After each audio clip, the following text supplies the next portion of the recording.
Hello everyone, welcome to Shri classes. आज के video में हम देखेंगे टेट और सी टेट से रिलेटेड आपका जो बाल विकास है, बाल विकास से रिलेटेड कुछ महत्वपूर्ण बहुविकल्पीय प्रश्नों को, जिसको हम चैप्टर वाइज आपको कराने की कोशिश करेंगे। तो आज का पहला चैप्टर मैंने लिया है शिक्षा और मनोविज्ञान। तो इसके बारे में हम लोग अध्ययन करेंगे और बहुविकल्पीय प्रश्नों को भी देखेंगे। तो आप लोगों से एक छोटा सा रिक्वेस्ट है, जो लोग इस चैनल पे नए हैं, वीडियो को पहली बार देख रहे हैं, तो प्लीज़ चैनल को सब्सक्राइब कर लीजिए। अगर वीडियो आपको ये पसंद आता है तो अपने दोस्तों को शेयर करिए, ताकि उनकी भी तैयारी अच्छे से हो सके। तो आइए चलिए वीडियो को शुरू करते हैं। तो बाल विकास में हम आज पहला चैप्टर देखते हैं, शिक्षा और मनोविज्ञान। तो आइए शिक्षा को पहले समझने की कोशिश करते हैं। शिक्षा का अर्थ, मीनिंग ऑफ एजुकेशन। शिक्षा कैसे, शिक्षा वर्ड जो है शब्द कैसे बना है। तो शिक्षा ये संस्कृत भाषा का शब्द है, शिक्षा, जो शिक्ष धन अ से मिलकर बना है। शिक्ष धातु और अ क्या है, प्रत्यय से मिलकर बना है। शिक्षा का अर्थ होता है सीखने या सिखाने की क्रिया। सीखने और सिखाने की क्रिया को हम शिक्षा कहते हैं। इसको इंग्लिश में हम शिक्षा को कहते हैं एजुकेशन। तो आइए एजुकेशन को भी देख लेते हैं। एजुकेशन एक लैटिन भाषा का शब्द है। किस भाषा का शब्द है? लैटिन भाषा का शब्द है, जो किससे बना है? एजुकेटम से बना है। एजुकेशन शब्द जो बना है वो एजुकेटम से बना है। इसको हम अगर देखते हैं तो इसको अगर दो शब्दों से ये मिलके एडुकेटम भी बना है। तो डी और डी को से मिलके एडुकेटम बना है, एडुकेटम से बना है एजुकेशन। ई का अर्थ होता है अंदर और ड्यूको का अर्थ होता है आगे बढ़ना। तो इसको शाब्दिक अर्थ के रूप में अगर हम देखते हैं तो इसका होता है अंदर से आगे बढ़ना, अर्थात इसको हम बोल सकते हैं बालक की आंतरिक या जन्मजात शक्तियों को बाहर की ओर प्रकट करना या विकसित करना ही शिक्षा कहलाता है। तो इसको हम बोल सकते हैं बालक की आंतरिक या जन्मजात शक्तियों को बाहर की ओर प्रकट करना या विकसित करना ही शिक्षा कहलाता है। तो फ्रोवेल का एक परिभाषा से इसको और अच्छे से समझने की कोशिश करते हैं। शिक्षा वह प्रक्रिया है जिसके द्वारा बालक अपनी शक्तियों को बाहर की ओर प्रकट करता है, उसे ही हम शिक्षा कहते हैं। इसमें बहुत सारी परिभाषाएं आपको शिक्षा की मिल जाएंगी। तो ये हमारा शिक्षा जो टॉपिक था वो इससे हम समझ सकते हैं। शिक्षा एक बार देख लेते हैं। शिक्षा संस्कृत भाषा से शिक्ष धन आ से बना है, जिसका मतलब होता है सीखने या सिखाने की प्रक्रिया। और एजुकेशन, इसको इंग्लिश में एजुकेशन कहते हैं, जो लैटिन भाषा का शब्द है, जो किससे बना है? एजुकेटम से बना है। एजुकेटम को हम दो शब्दों से मिलकर बना है, ई और डी को। ई का होता है मतलब अंदर और डी को का आगे बढ़ना, यानी इसका शाब्दिक अगर देखते हैं तो अंदर से आगे बढ़ना, यानी बालक की आंतरिक जन्मजात शक्तियों को बाहर की ओर प्रकट करना या विकसित करना ही शिक्षा कहलाता है। अब चलते हैं नेक्स्ट टॉपिक की तरफ। हमारा दूसरा टॉपिक है आज का मनोविज्ञान, इसको साइकोलॉजी भी बोलते हैं। तो आइए इसको देखते हैं। मनोविज्ञान का अर्थ, मनोविज्ञान का शाब्दिक अर्थ है मन का विज्ञान। मनोविज्ञान कैसा विज्ञान है? मन का विज्ञान है।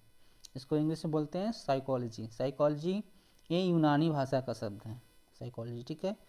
अब ये किससे बना है? ये दो शब्दों से मिलकर बना है, साइकी एंड लोगस। अब देखिए लिखा है साइकी एंड लोगस, से दोनों मिलकर बना है।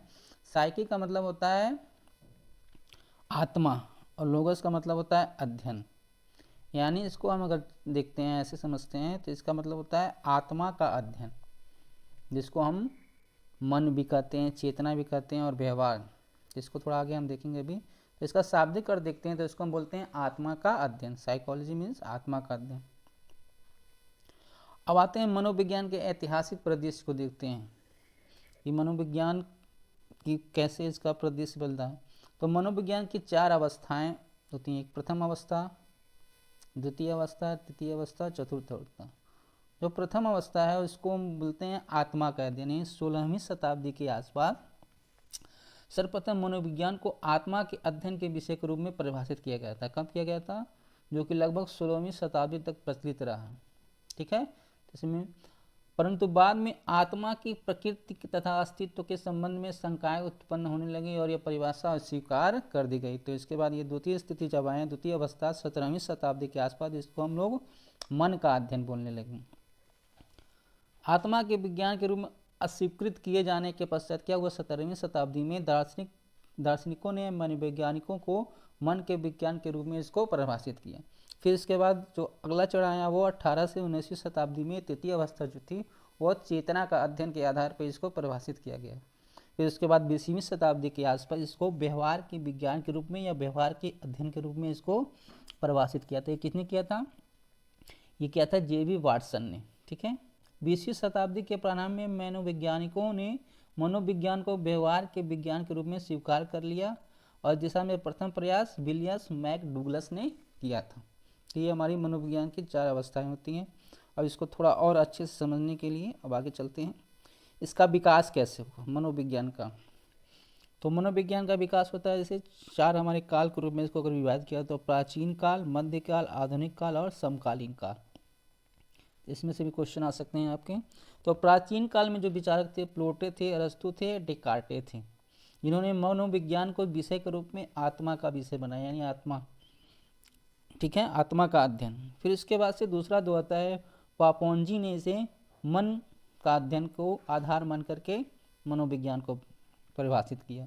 तीसरा जो होता है आधुनिक होता है। आधुनिक में क्या था? वाइबस, जेम्स सूली एंड वुंट टिचनर, ये सब इन लोगों ने, विचारकों ने, मनोवैज्ञानिकों ने इसे चेतना के आधार पर इसको परिभाषित किया था। और आज का जो समकालीन युग है इसको Skinner, Pavlov and Woodworth Watson ने मिलकर के इसको व्यवहार के विज्ञान के रूप में या व्यवहार का अध्ययन मान करके मनोविज्ञान को परिभाषित किया। तो इस तरह से ये चार अवस्थाओं में मनोविज्ञान के इतिहास को परिभाषित किया गया है। इन चारों से को आप लोग अच्छे से पढ़ लेंगे तो उसमें से बहुत सारे क्वेश्चन आपको मिल जाएंगे। अब आते हैं कुछ बहुविकल्पीय प्रश्नों को देख लेते हैं जो इसी चैप्टर से संबंधित है, शिक्षा और मनोविज्ञान से। मनोविज्ञान की प्रथम प्रयोगशाला किसने स्थापित की थी? मनोविज्ञान की पहली प्रयोगशाला स्थापित की थी डब्ल्यू वुंट ने। अब आते हैं अगले क्वेश्चन की तरफ। मनोविज्ञानशाला उत्तर प्रदेश में कहाँ स्थित है? मनोविज्ञानशाला उत्तर प्रदेश में इलाहाबाद में स्थित है, जो अब प्रयागराज के नाम से जाना जाता है। ये कब स्थापित किया गया था? वर्ष 1994 में, 1954 में। शिक्षा व्यक्ति का पूर्ण विकास है, किसने कहा था? ये क्वेश्चन किसने कहा था? ये कहा था टीपी नर ने। ये क्वेश्चन आया हुआ है टेट के एग्जाम में। मनोविज्ञान मानव व्यवहार का विज्ञान है, किसने कहा था? ये कहा था कोल्सनिक ने। मनोविज्ञान मानव व्यवहार का विज्ञान है, ये किसने कहा था? ये कहा था कोल्सनिक ने। अगला क्वेश्चन देखते हैं। शिक्षा मनोविज्ञान के मुख्य तत्व हैं। शिक्षा मनोविज्ञान के मुख्य तत्व क्या हैं? शिक्षार्थी हैं, सीखने की प्रक्रिया और अध्यापक। ये तीनों ऑप्शन देगा, उसके बाद देगा ये सभी, तो ये सभी भी कर लेंगे, ठीक है। और इसमें से कोई ऑप्शन नहीं देगा तो इस तीनों को आप लोग याद कर लीजिए कि शिक्षा मनोविज्ञान के मुख्य तत्व क्या? शिक्षार्थी हैं, सीखने की प्रक्रिया है और अध्यापक। चलते हैं अगले क्वेश्चन की तरफ। कौन सी शिक्षा मनोविज्ञान के सर्वाधिक व्यक्तिनिष्ठ विधि है? तो अंतर्दर्शन विधि क्या है? अंतर्दर्शन विधि शिक्षा मनोविज्ञान के सबसे सर्वाधिक, यहाँ पे देखिए लिखा सर्वाधिक व्यक्तिनिष्ठ विधि, और भी विधियां लेकिन सर्वाधिक व्यक्तिनिष्ठ विधि क्या है? अंतर्दर्शन विधि है। किसने कहा है? ये भी बहुत इंपॉर्टेंट क्वेश्चन है, ये आया है एग्जाम में। किसने कहा है मुझे नवजात शिशु दे दो, मैं उसे डॉक्टर, वकील, चोर या जो चाहूँ बना सकता हूँ? ये कहा है वाटसन ने। इसमें जो सारे प्रश्न हैं बहुत ही महत्वपूर्ण हैं, सभी किसी न किसी परीक्षा में आए हुए हैं। क्षेत्र सिद्धांत में निम्न में से किस वर्ग का योगदान है? तो क्षेत्र सिद्धांत में निम्न में से किसका योगदान है? गेस्टाल्टवादियों का योगदान है। नेक्स्ट चलते हैं। विकासात्मक मनोविज्ञान में जीवन का अध्ययन किया जाता है। तो विकासात्मक मनोविज्ञान, ये भी बहुत इंपॉर्टेंट क्वेश्चन है, ये भी आया हुआ है। किया जाता है किसका? जन्म से। नेक्स्ट चलते हैं। मनोविज्ञान के जनक किसे माना जाता है? तो मनोविज्ञान के जनक माना जाता है पेस्टोलॉजी के शिष्य का क्या नाम है? फ्रॉवेल के शिष्य वो पेस्टोलॉजी है, और ये क्या है? मनोविज्ञान के जनक। अब अगला चलते हैं नेक्स्ट क्वेश्चन की तरफ। अंतर्दर्शन, देखिए अभी एक क्वेश्चन मैंने यहाँ बताया था ना अंतर्दर्शन से रिलेटेड, वही अंतर्दर्शन, फिर अंतर्दर्शन विधि। अब आइए देखते हैं इसको, अंतर्दर्शन से समझ में आ जाएगा। अंतर्दर्शन का क्या तात्पर्य है? अंतर्दर्शन का तात्पर्य होता है अपने अंदर देखना। इसमें ये क्वेश्चन आ सकता है, ऑप्शन बहुत सारे दिए रहेंगे, उसमें दिया गया अपने अंदर देखना। तो इसके अंतर्दर्शन के 3 स्तर होते हैं। आप देखिए 3 स्तर होता है। ये देखिए तीर बना हुआ है नीचे से ऊपर की तरह, ये बना हुआ है तीर ना, एरो। इसका मतलब है पहले हम क्या करते हैं, अंतर्निरीक्षण करते हैं, फिर विश्लेषण करते हैं, फिर सुधार करते हैं। यानी अपने अंदर क्या करते हैं, अंतर्निरीक्षण करेंगे, फिर उसका विश्लेषण करेंगे, फिर सुधार करेंगे, उसी को बोलते हैं अंतर्दर्शन। अब आते हैं इसके आंसर। क्वेश्चन में कितने स्तर होते हैं, तो 3 स्तर होते हैं। किसने कहा है सामाजिक एवं व्यक्तिगत शक्तियों को पुनर्जीवित करने की प्रक्रिया ही शिक्षा है? एक कमेनियस ने कहा है कि सामाजिक और व्यक्तिगत शक्तियों को पुनर्जीवित करने की प्रक्रिया ही शिक्षा कहलाती है। संरचनावाद के प्रवर्तक, संरचनावाद के प्रवर्तक है वुंट। नेक्स्ट है, गेस्टाल्ट मनोविज्ञान की आधारशिला किसने रखी है? तो ये रखी है मैक्स वर्थिमर ने, नेक्स्ट चलते हैं, किसका कथन है शिक्षा दर्शन का गत्यात्मक पहलू है? बहुत इंपॉर्टेंट, ये एग्जाम में आया हुआ है। शिक्षा दर्शन का गत्यात्मक पहलू ये कहाँ था? एडम्स जी का कथन है ये। तो ये हमारा लास्ट क्वेश्चन था। तो ये वीडियो अगर आपको पसंद आता है तो इसको प्लीज़ शेयर करिए अपने दोस्तों को। चैनल को सब्सक्राइब नहीं किए तो प्लीज़ सब्सक्राइब करिए, और कमेंट करके ज़रूर बताइए किस तरह के वीडियो आप लोग चाहते हैं। किसी भी टॉपिक पे तो टॉपिक भी आप लिख देंगे तो मैं उसका एक अच्छे से एक्सप्लेनेशन बना के भी वीडियो बना सकता हूँ। या बहुविकल्पी प्रश्न चाहते हैं तो बस कमेंट करके बताइए। बहुविकल्पी प्रश्नों का मैं कोशिश करूँगा कि आपके एग्ज़ाम तक, जो टेट का एग्ज़ाम होने वाला है 28 को, तब तक आपका ये पूरा ये जो बाल विकास है कि चैप्टर वाइज इसको समाप्त कर दिया जाए।